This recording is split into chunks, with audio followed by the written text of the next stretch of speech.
Hello class, welcome back to StudyWave Academy, where education is without limits.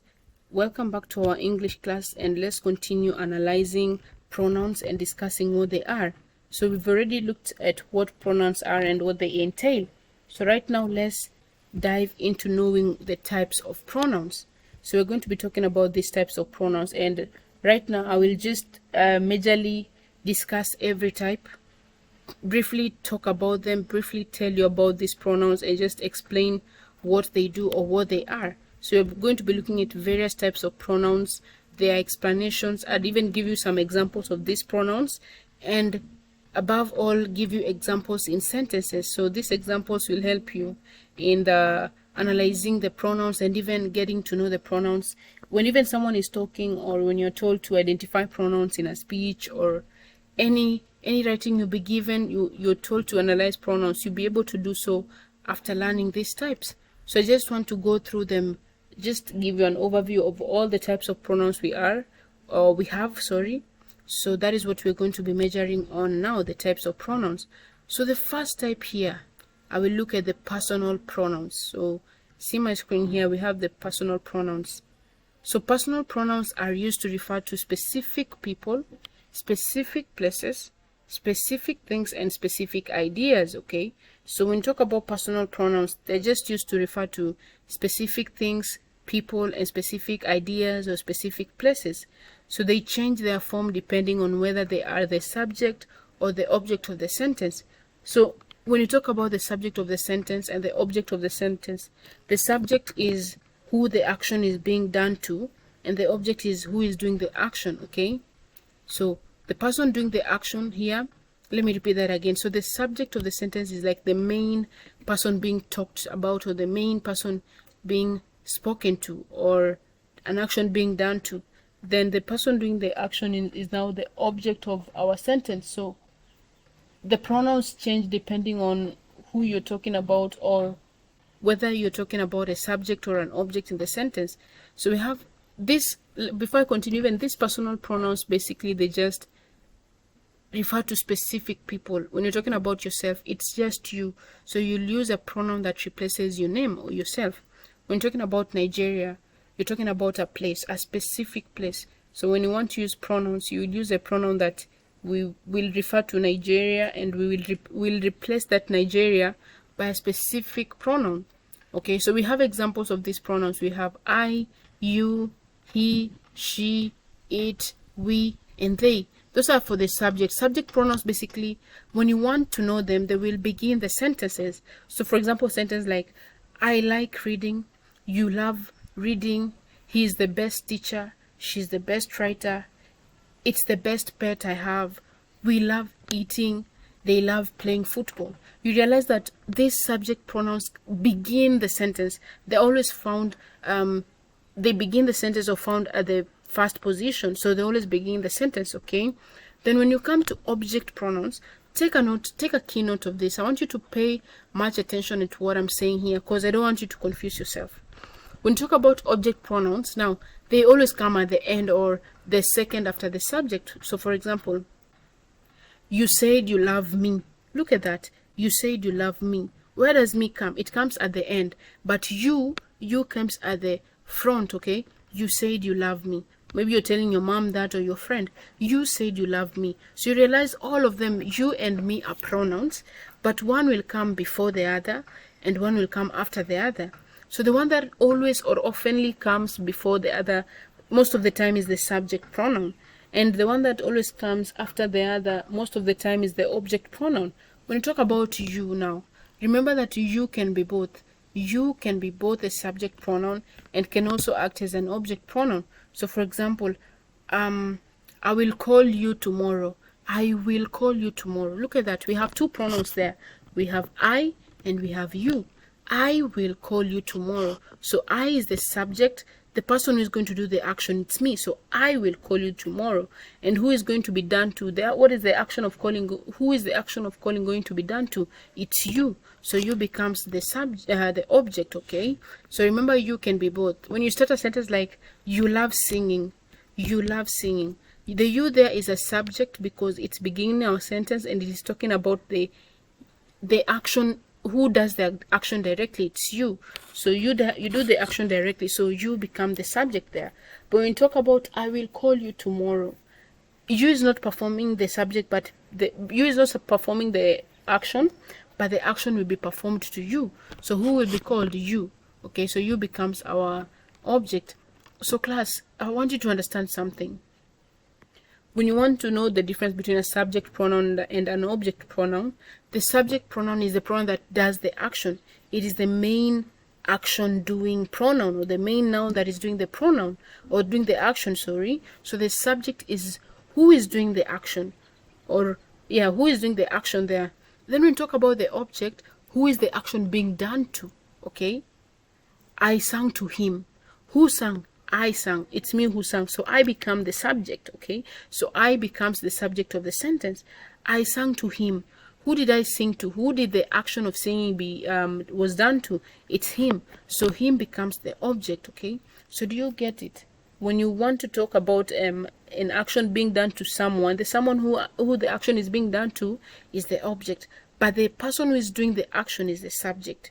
So now I hope you get the difference. So we have he, for the object pronouns, we have me, you, him, her, it, us, and them. So most of these come after the subject of the pronoun, but the subject pronouns here come before the object pronoun. Okay, so now we have examples in sentences here. She is coming to the party. She here is the subject pronoun here. She is coming to the party. Who is doing the subject? Or sorry, who is doing the action here? Who is going to the party? It's she. Okay, so she becomes the subject pronoun here. I will meet her at the park. I will meet her at the park. Who will do the action of meeting? It's I. So I becomes the subject of the pronoun. But who will be met? Who will be the action? Who will the action be done to? Who will be the action of meeting done to? It's her. Okay, so her becomes our object pronoun. Or just see, the subject pronoun comes first, then the object pronoun comes the next or the second. Okay, so don't forget about that. So I hope you get what personal pronouns are. So that is the first type we have. The second type we have possessive pronouns. When we talk about possessive pronouns, this is just pronouns that show ownership. And I think I said this. The pronouns that show ownership or possession of something. They show that something belongs to someone else, or belong to you, or belong to something else. So these pronouns show possession of something, or they just show ownership. So they replace nouns and show to whom something belongs. We have examples here.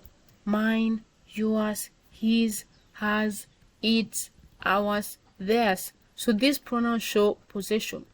They show who something belongs to, or whom something belongs to, or who owns something. Okay, so those are the possessive pronouns.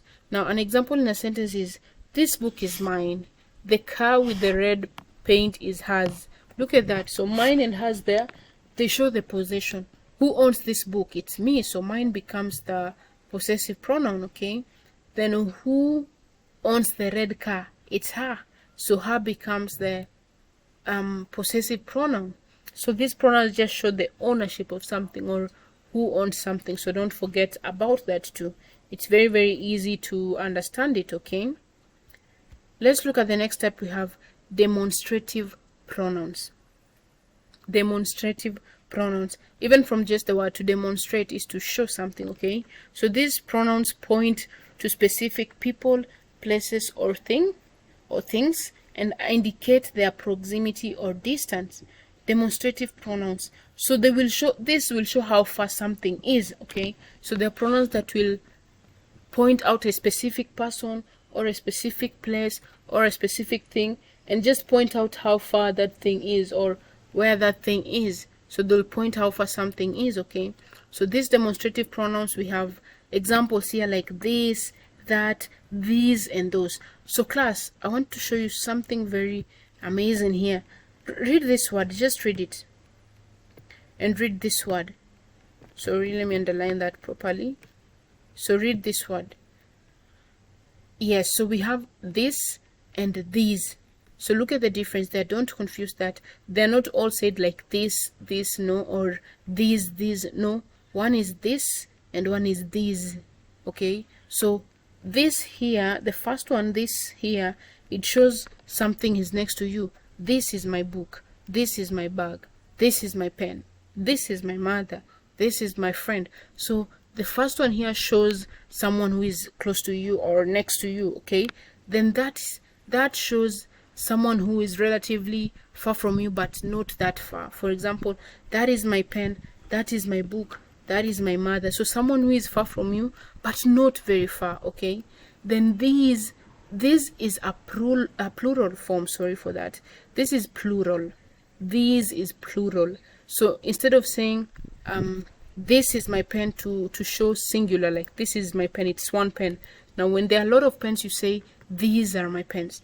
So this one goes with the word, let me write it here. So read that this is are. So these are, but this one here will go with this word here.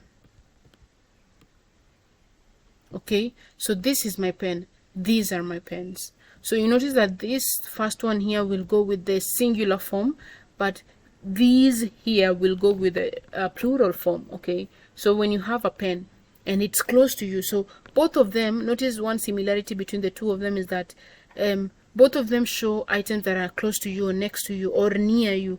So this is my phone, these are my phones, this is my pen, these are my pens. So one of them will show one object or one thing being represented or one pen, but the other one will show many pens or many phones. So these are my phones, these are my pens, this is my phone, this is my pen. So notice that difference, do not forget.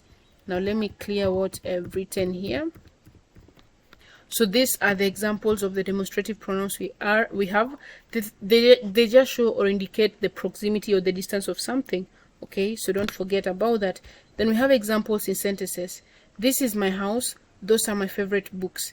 This is my house, those are my favorite books. So again, this is my house, it means you're close to that house and it's just one house. So this is my house, those are my favorite books. So for those shows something that is very far. Those are my books.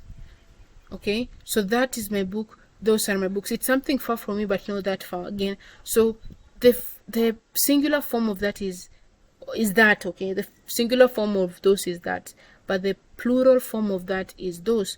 So instead of saying that is my bag, when there are several bags there that belong to you, you'll say those are my bags. Okay, so don't forget that difference. I think I've given a lengthy discussion on that and I bet you understand. Let's look at the other type we call relative pronouns. Relative pronouns. So these pronouns introduce relative clauses which provide additional information about a noun in the main clause. So our main discussion here again, today we'll have 4 or 5. We'll look at specific pronouns, but right now I'm just mentioning all of them so that we can know them. Okay, so we have relative pronouns. With this, they indicate they introduce relative clauses or to whom or which provided additional information. They provide additional information about a noun in the main clause. So we have who, whom, whose, which, that. When you look at these words, they're just used to provide additional information, okay, to the main clause. So for example, the person who is standing over there is my cousin. So who, look at who there, the person who is standing there or who is standing over there is my cousin. It just gives an additional information that is not just anyone standing there, but it's your cousin. The second sentence, the book that I'm reading is very interesting. So it's not just a book that I'm reading, but what about the book? It's interesting. So this relative pronouns here, the who, whom, whose, which, and that, they just used to add information or just add an extra information about something. Okay, so don't forget about that. It's again very important for us to know. So we have who, whom, whose, which, and that. Okay, so they provide more information about something. The next one we have interrogative pronouns. Just from the word, they're pronouns used to ask questions. They introduce questions or seek more information. Okay, so again we have who, whom, whose, which, and what. Who is your best friend? What do you want for dinner? So these pronouns here are called interrogative pronouns. They just ask questions. They ask questions or want information about something. So who is your friend? Who are you standing next to? So they ask question interrogative pronouns.